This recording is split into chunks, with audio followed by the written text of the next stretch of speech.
earlier, actually, it was going to be Eat, Pray, Love. But then when it turned out that this conversation was going to occur in Singapore, then people said that change the pray to shop because, after all, shopping is the #1 religion in Singapore. So it has therefore become Eat, Shop, Love. And the way I interpret that title is that we are going to be talking about how technology is affecting experiences which give life a meaning. Experiences without which we will not really feel fulfilled as human beings. I have it on the good authority of my wife that shopping is one of them, that it really gives life a meaning. Also, my younger colleagues try to convince me that swiping left, swiping right is also something that gives life meaning. So apparently, even that is very important. So we are going to tackle some of those experiences and how technology is changing the landscape of those experiences. And when we say technologies, we obviously mean digital technologies. We are going to explore how the digital footprints that we are leaving as we experience some of those things, eating, shopping, and et cetera, as we experience them, the digital footprint that we leave, how that can be analyzed using big data tools, using artificial intelligence, and what can be then said about who we are, what we are, who we like, who we don't like, etc. We were supposed to be joined by Ankiti Bose of Zilingo. Unfortunately, she has taken rather ill today, so she couldn't be here with us. So we do wish her a speedy recovery, but we will try to compensate as best as we can for Ankiti's lack of presence here. So with that, I would like to start. And you already know the panelists. They have been introduced. But before I start, I would like to actually do some sort of a rapid-fire quiz with you. Basically, I'm going to ask you 3-4 questions in quick succession, and you just have to vote using a mechanism that you've now become very familiar with. It's a simple yes/no. So please humor me and join me in telling us if you do have on your phone a shopping app. So just a yes or no. Do you have on your phone a shopping app? And we'll see the results very soon. Who are the 16%? Okay, so 85% yes. So 85% of the people here do have a shopping app. Do you have on your phone a restaurant rating app? A restaurant rating app, yes or no? Yeah, this will be... What's your guess? I think 90% will have one. Yeah? 90%, okay. Yes. Okay, let's see the results then. Okay, a restaurant rating app. No. 58%. Yeah. Do you have on your phone a fitness/healthcare app? You would like to know the answer to this one? What do you think? What's your guess? What's your guess? I mean, if you're talking about healthcare only, then not very high, but including fitness, then it's high. See? Okay. See? Okay, so I'm quite correct now. Wow, okay. So we are pretty much, the entire population has one of those two. Okay. Do you have on your phone a banking/payment app?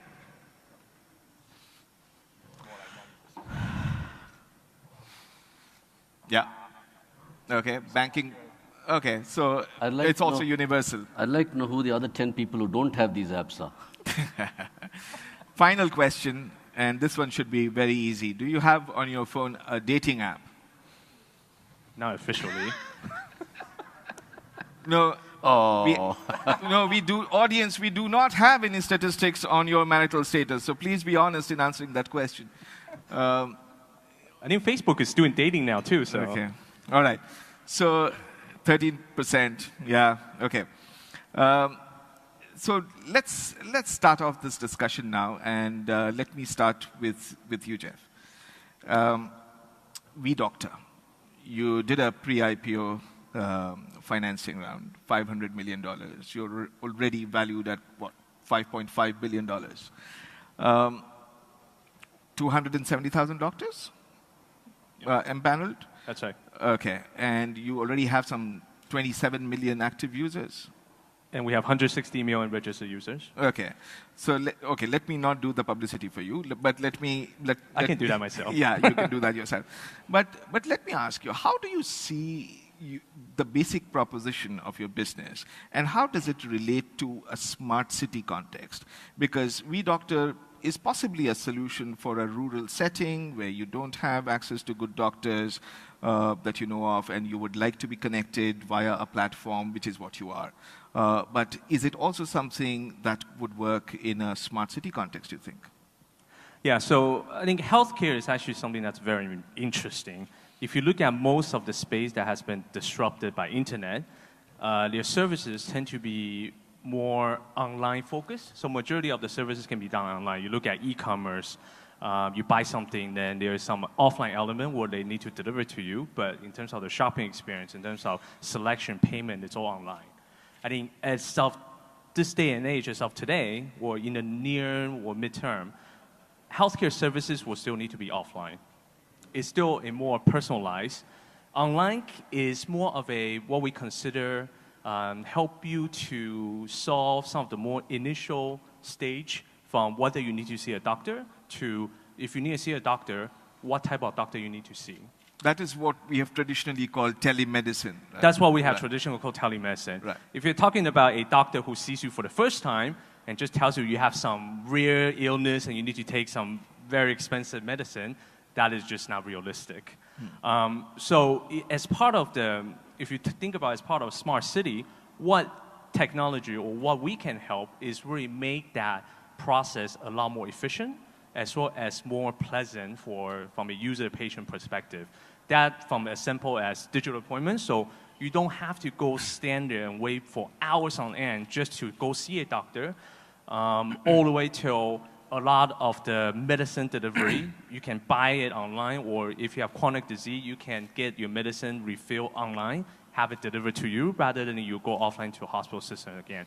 So it's all about, and from a supply side, or from a doctor perspective, or hospital perspective, it's about driving the more targeted user to the hospital. So are you buying the best expertise that is out there, or are you saving time? What are you doing? It is both. Okay. It is about, number one, the top specialists should be doing what they're doing best, which is surgery and life-saving things. They should not be seeing someone who has a fever and giving them Panadol. Second, it's about if I have something, I want to see the best doctor, I have access to that. So it is about both sides. Okay. Now, Joel, let me come to you. So yours was a sort of a strange journey in the sense that you ran a business which was acquired by Groupon, then you became the CEO of Groupon Malaysia, and then you acquired Groupon, and during all this time, Groupon went from being the poster child of consumer-facing e-commerce to nothing. Now, you were in that couponing business, but you have taken elements of that into your business, but that's now, a lot of that is also payments. So tell us a little bit about MyFave, and also how does payment get into the whole experience of shopping, and how critical is that? Yes, so I'll start with China, right? Mainly because I think Southeast Asia, the opportunities mirror closer to China. And my experience in Groupon is that as an American company in like 48 countries at its peak, it's very difficult to innovate beyond the vertical service they're providing in the more Western market across to other Southeast Asian or emerging markets. So anyone who has worked in whether it's Visa or PayPal, finds that challenge, right, to how do you actually break new boundaries in emerging markets. So when I was running the Asia business in Groupon for 4 years, that was our biggest challenge. So it was always this one playbook, right? You build and the customers will eventually figure a way to sign up for a credit card, whether in Indonesia or India, to eventually transact for your service. So I think that that type of direction just doesn't work in emerging markets. So what I did was somewhat like a management buyout, so in which where we acquired back the Groupon business that I sold, and then we took it and modeled it very similar to what we see the opportunities in China. So the largest Groupon clone back then in China was called Meituan, and today Meituan is filing for IPO for I think $60 billion, and they've evolved that business so rapidly. So if you look at it today, like all consumer internet companies, the business model that they have scaled up is most of the time not the business model they started with. Sorry, Meituan is a food delivery business, right? Which is different from yours. It actually started with as couponing. Groupon buying Okay. business. It started with couponing, and then it went into travel, movies, food delivery, payments, transportation. Yeah. So I think it's kind of like building on top of the first use case, but innovating till in this region we call it a mutant. So you take you kind of take a model that could get you from 0 to 1, but 1 to 100 is that you've got to localize the product and serve the local consumer needs. Right. Yeah. Okay. So Suresh, you do something which is a little different from these two gentlemen because yours is a pure business-to-business solution. You are dealing with a lot of legacy businesses as well, such as telcos, airlines, banks, etc., which have existed even before digital things started happening in our world. And you are trying to tell them how to make sense of the digital footprints that I was talking about earlier. So tell us a little bit about how that is actually working out, and what we are especially interested in knowing is whether artificial intelligence is really a buzzword or it's really what it is cracked up to be. Okay, that's a lot of very hard questions in one, but let me try and start with them. So I think first just going back to the idea of each shop love, right? The problem that we're trying to solve in Crayon is very simple. Today, most of us in this room, and the top 1 billion customers and consumers in the world, we can all eat, shop, love, entertain, travel to our heart's content. We have all the money to do it. So money and capital for that, even consumer capital, is not the problem. What we lack is time. We do not have the time to enjoy our lives, to eat, to shop, to love, to do all these things. And that's a very peculiar state of affairs. And why is this happening? It's because, for example, just take a simple decision. You want to make a decision to go and eat somewhere. Today you will say, hey, okay, I don't know this restaurant. Then you start reading some reviews. The reviews are conflicting. You have too much information, right? By the time you go through 6 to 12 reviews, ask 3 friends on Facebook, do all of these internet searches, you spend 45 minutes on something as simple as that, and then you say, forget it, let me just go to the same place I went to all the time. Because it just takes too much time. There's so much information out there that it takes too much time. And it's very funny. It's a paradox of choice, right? If there's so much choice and there's so much information about the choice, there should be something that's perfect for me. But I can't find it. Yeah. So that's really the problem that we're trying to solve. Our AI engine is basically trying to say, can I understand people as individuals so well, your personal taste in eat, shop, travel, entertainment so well, that you can actually just find the top 4 or 5 things that matter to you in that particular moment. We're not a B2C business, as you rightly pointed out, because one of the things we believed is that, yes, you can go and be 1 billion people, you can have a footprint of 1 billion people that you touch, but then that's a very capital-intensive business. However, on the other hand, if you work with airlines, banks, people like this who have hundreds of millions of customers, we solve 2 problems. These enterprises are actually terrible at understanding their customers and serving them. When was the last time you opened anything that your bank sent you in terms of email or SMS, On the other hand, you always open something that Netflix or Spotify recommends to you. So our business model and our engine says, I will take you, Mr. Bank, Mr. Airline, and try and make you behave like, or give you the capability to be like Netflix or Spotify or Amazon. So that, in a sense, is what we do. And in the process, today, we touch about 125 million customers. So it's not 1 billion, but it will be soon, hopefully. Mm-hmm. We see more transactions of these customers that we use to create these footprints. The transactions today are greater than the GDP of about 90 countries in the world. So again, growing, and we hope to make it more universal. But what we do out there is essentially we take the data from that enterprise and we match it to what's outside in the world. And then we come back and say, here are, for each individual customer that you have, here are a set of 4 or 5 choices that should make sense, that save the customer time, that allows the enterprise to also target them better. So that's in a sense what we do. Okay. We'll come back to your choice engine in a bit, but before that, I want to ask Jeff about that Internet of Things angle that you have in your business, which is the intelligent healthcare devices. What exactly are those, and what do they do? So within China, we have a product. We don't have a very good English name yet, but we have pretty good Chinese name for it. But it's basically the easiest way to think about it is it's like an Amazon Echo, but with a screen that sits in your home. So it's a smart speaker, but you press one button, your digital health record is shared with that doctor, and within right now we guarantee 15 minutes, but on average waiting time is about 80 seconds. You get a doctor and you do a video consultation with the doctor. The reason why we came up with this was we were looking at whether we can do something that makes it easier, even quicker for people to see a doctor. Because again, like what I mentioned earlier, seeing a doctor is a very personalized thing. Right? It's not like playing games or Groupon, or you're just going to be in a subway and then you're just going to be talking to your doctor and say, hey, I have this rashes, or I have this certain type of condition. Because it's a very personalized type of services. So the scenario or the stage that tend to happen with that service is actually your home, or somewhere that's more private, whether it's your office, but tend to be more your home.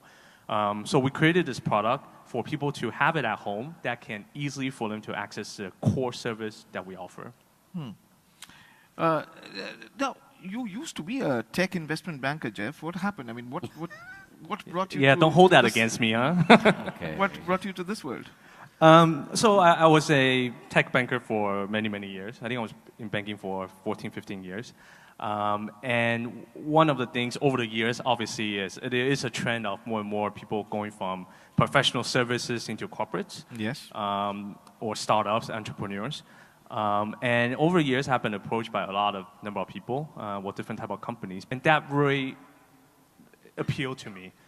And so I decided to make the jump. And I have to say, it was probably one of the best career decisions I ever made.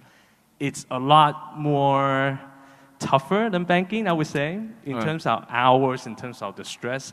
Because now any decision you make is not transactional based anymore. Any decision you make can actually affect the company. It can affect the 3,000 employees that we have. And in banking, you do an M&A deal. After the M&A deal, you kind of say, I got my fees, I'm gone. And now there's only one IPO that you need to care about, right? Well, I'm working on multiple. We have a few investee companies that's going IPO. Okay. But even post the deal, you have to make sure the integration happens. Yeah. So it's very different. Right. Joel, now, coming to you, and I want to take you to this question of couponing. When you give me a deal or a coupon, now, if you may want, or you may force me to think about a need that I may not have felt in terms of buying something or eating somewhere. So you are actually inducing me to do something that I may otherwise not have done exactly at that point in time. On the other hand, if taking a situation that Suresh was mentioning, if I'm really feeling hungry in Tokyo and I want to go and eat somewhere, then I need recommendations from people who know. And that may matter more to me than a discount. And at the end of it, there is probably also the question of whether I have the right money, the right denominations, the right currency. And it's also a question of whether I can actually find that place. So maybe geolocation services are also involved. So what I'm getting at is that in a smart city context, do you eventually see sort of independent businesses such as yours surviving as independent businesses, or do you think you will all sort of have to fall into some gigantic mishmash, which will be the only point of contact for the consumer?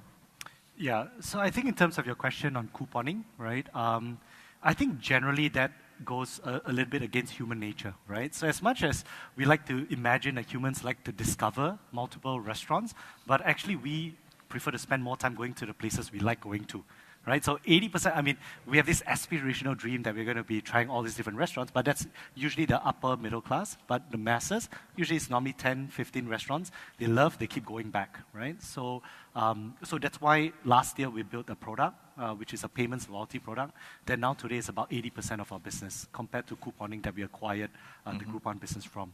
So we find that actually solving... So how is that different? Oh, so it's quite simple. So it's integrated mobile payments, and we make mobile payments useful in a case where now businesses can connect with the consumers by offering very specific restaurant loyalty rewards back to the consumer. Okay. So that's only possible because of the growth of mobile payments over the past year that the governments have been pushing. So I think couponing essentially is getting new customers to a restaurant, for example, and payments loyalty, which is actually a larger space to tackle, where today if you come into a restaurant, you pay cash, you pay credit card, the merchants actually don't get anything back in return. There's no way for them to contact you. So now restaurants are giving that incentive to the consumer, and now there's an incentive for consumers to use cashless or mobile payments. So I think this whole mobile payments, cashless agenda has been being pushed for many years, but there's actually no real value proposition in the past 2-3 years. And that's why in the past, for Faith, in the past 1 year, we have actually grown to become the fastest growing mobile payments within Malaysia. And do you see it, Malaysia and Singapore? Yeah. You are also present in Indonesia. Do you see mobile payments sort of picking up in a big way there as well? Yeah. So I think that one thing that you see in China, what's driving mobile payments is this model that we call venture capital to consumer model, right? So you raise a lot of money, and then you take venture capital money and just pump it in for cashbacks, discounts to consumers. So what we've been doing methodically is actually getting merchants to fund it. In return, they get more customers, they get more data. In Indonesia, mobile payments is still, or cashless is still a very small sliver. It's growing fast. I think there are 2 or 3 players that are investing into it, but still they're burning a lot of money, right, to kind of build that space. So we haven't, we don't want to go in and just create a VC2C model. So we've been focused a lot more on the markets where we find we can actually get better growth. VC2C model, that's an interesting term. No, Suresh, I promised to ask you about your choice engine, so let me do that. And also, if you can talk a little bit about what surprising things that have you learned about consumers in this region that even you sort of were not expecting to learn about them? So I think, choice is fundamentally one of those reasonably complex things, right? Like I said, when we actually many of us travel, we take a flight, we go somewhere, and we want to find somewhere to eat. And typically, we've kind of reduced it to a simple equation that we say, it depends on my taste. I might like vegetarian food. I might like Japanese food. I might like sushi and not teppanyaki. So these are your personal tastes. There's another bit of thing, which is the influence is on you, right? I might just say, hey, if I'm going to Hong Kong, I'm going to call one of these 2 gentlemen because they know Hong Kong and I trust their recommendation, but I'm not going to trust him. But in KL, I will trust him. So influences matter on you. I think lots of the your past behavior also matters. Like any of us who travel know, the first 3-4 days, we're trying to say, let me experience the local food. On the 5th day, you're like, I want something more familiar, right? And each of us is different in that. The problem with all of this is that this is a fairly complex decision that today only human beings do, where they put this together themselves. And that's why you're spending so much time. You're trying to see what those reviews are. You're trying to see what is available locally, whether it's got an offer or not. You're trying to ask a few friends about what this stuff, and is there an engine that can actually intelligently put this all together? And that really says at the end of it, there's a bunch of choices that are really relevant for you. So that's the engine that we're building. So in a way, it's like if you've seen that movie, Her, it's like that OS is learning about that person and trying to say, listen, I know what you want almost before you want it. Right. And what's interesting is, in fact, I won't say it's a contradiction, but I think there's a competing reality. We see all kinds of people. We see people who they just want to do the same thing again and again and again. Right. And you see people who are wildly innovative in not choosing the same things again. We see consumers do very funny things. In your hometown, you tend to do things that you have done again and again. Right. But when you travel, you are wildly experimentative in terms of trying new cuisines and doing that. So I don't think it's possible to bucket and say there's only one insight that we're getting. But what we're seeing is that all human beings have their own peculiarities about how they actually do this stuff. And discovery is a particularly interesting thing to the point that you just made. Even when I do the same thing again and again, one thing that we're learning is consumers want to see something that they're discovering, whether or not they actually buy it. Sorry, I have to, because we are running out of time, and there's this question that I have to ask you, Jeff, because this has been an important question here in Singapore about data privacy. Because you are in a business where you are collecting a lot of very personal, intimate important, crucial from people's perspective, private data. How are you managing the security of that? Under what framework are you working in China? And because here, even the Prime Minister's health records got hacked. So there is a big concern about businesses such as yours and whether they are mushrooming without any sort of legal frameworks around them. Yeah, so data privacy and data security is one of the very key important things that we focus on. Our data comes from a few different sources. We have 2C data, so consumer directly signing on to our app using our services. We have data that's coming directly from the government, meaning the government are our customers, and from there we help their population within each city or province to do medical services. We also have business that we work with that we get data from. So data privacy and security is very important to us. So what we do is, obviously we can't just say, let's say an insurance company comes and say, oh, we want to better target, manage our risk. Can you just give me your data of your users? Obviously, we can't do that. Right. But can we, once the data become called metadata, where you actually don't link back to any individual, their phone number, ID, so it's just a profile. Then from there, we do data analytics, or we use that to build our AI services. Then that is something that we can do. So I think data privacy, especially the data that we have, is actually, like you said, very, very sensitive because it actually involves individuals' health records. So we take that as a very serious in terms of how we use it and how we protect it. Okay, all right. Do you see a lot of privacy concerns among your clients out there? Absolutely, and I think the lady in the morning talked about it, but I think we are seeing now a move towards everybody saying, we want to get the benefits of using the data, which is I want to personalize. I want to actually be able to be very targeted, not waste people's time. But yet now people are saying, how can technology help me do this without actually tracking the individual everywhere? And part of that is happening because, you can have technology, you can have anonymized, you can anonymize stuff, you can encrypt identity. So part of it is coming from the tech world, but the other part of it is interestingly coming from regulation. And I think it's not just GDPR. Now practically every country in the world, the US apart, every country in the world is actually putting in place something close to GDPR. I mean, it's either GDPR light or heavy or something around that. But I think we'll have a situation in a year or two where GDPR will be the law or something like that in most of the world outside the US. Right. Joel, you have any final words on the issues of consent and data privacy and data security? Yeah, so for us, like one of the areas we find that data can provide a lot of value is actually data of small businesses.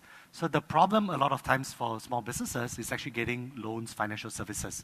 So a lot of, and actually that's the biggest problem. When I first started my first startup, it's almost impossible to kind of get a loan. Restaurant owners, so we've got a very pretty in-depth data set of these restaurant owners in terms of their customer health, in terms of their revenues, in terms of number of transactions.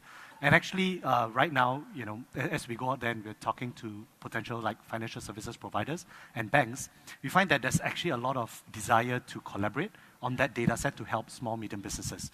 Because today, this segment is really underserved because of the lack of data. To help them. All right. And I'm afraid we are totally out of time. We have overshot a little bit. So we would have to end this fascinating conversation here. It was great talking to all of you. So thank you, my wonderful panelists. And with that, eat, shop, love. The panel is done. Thank you.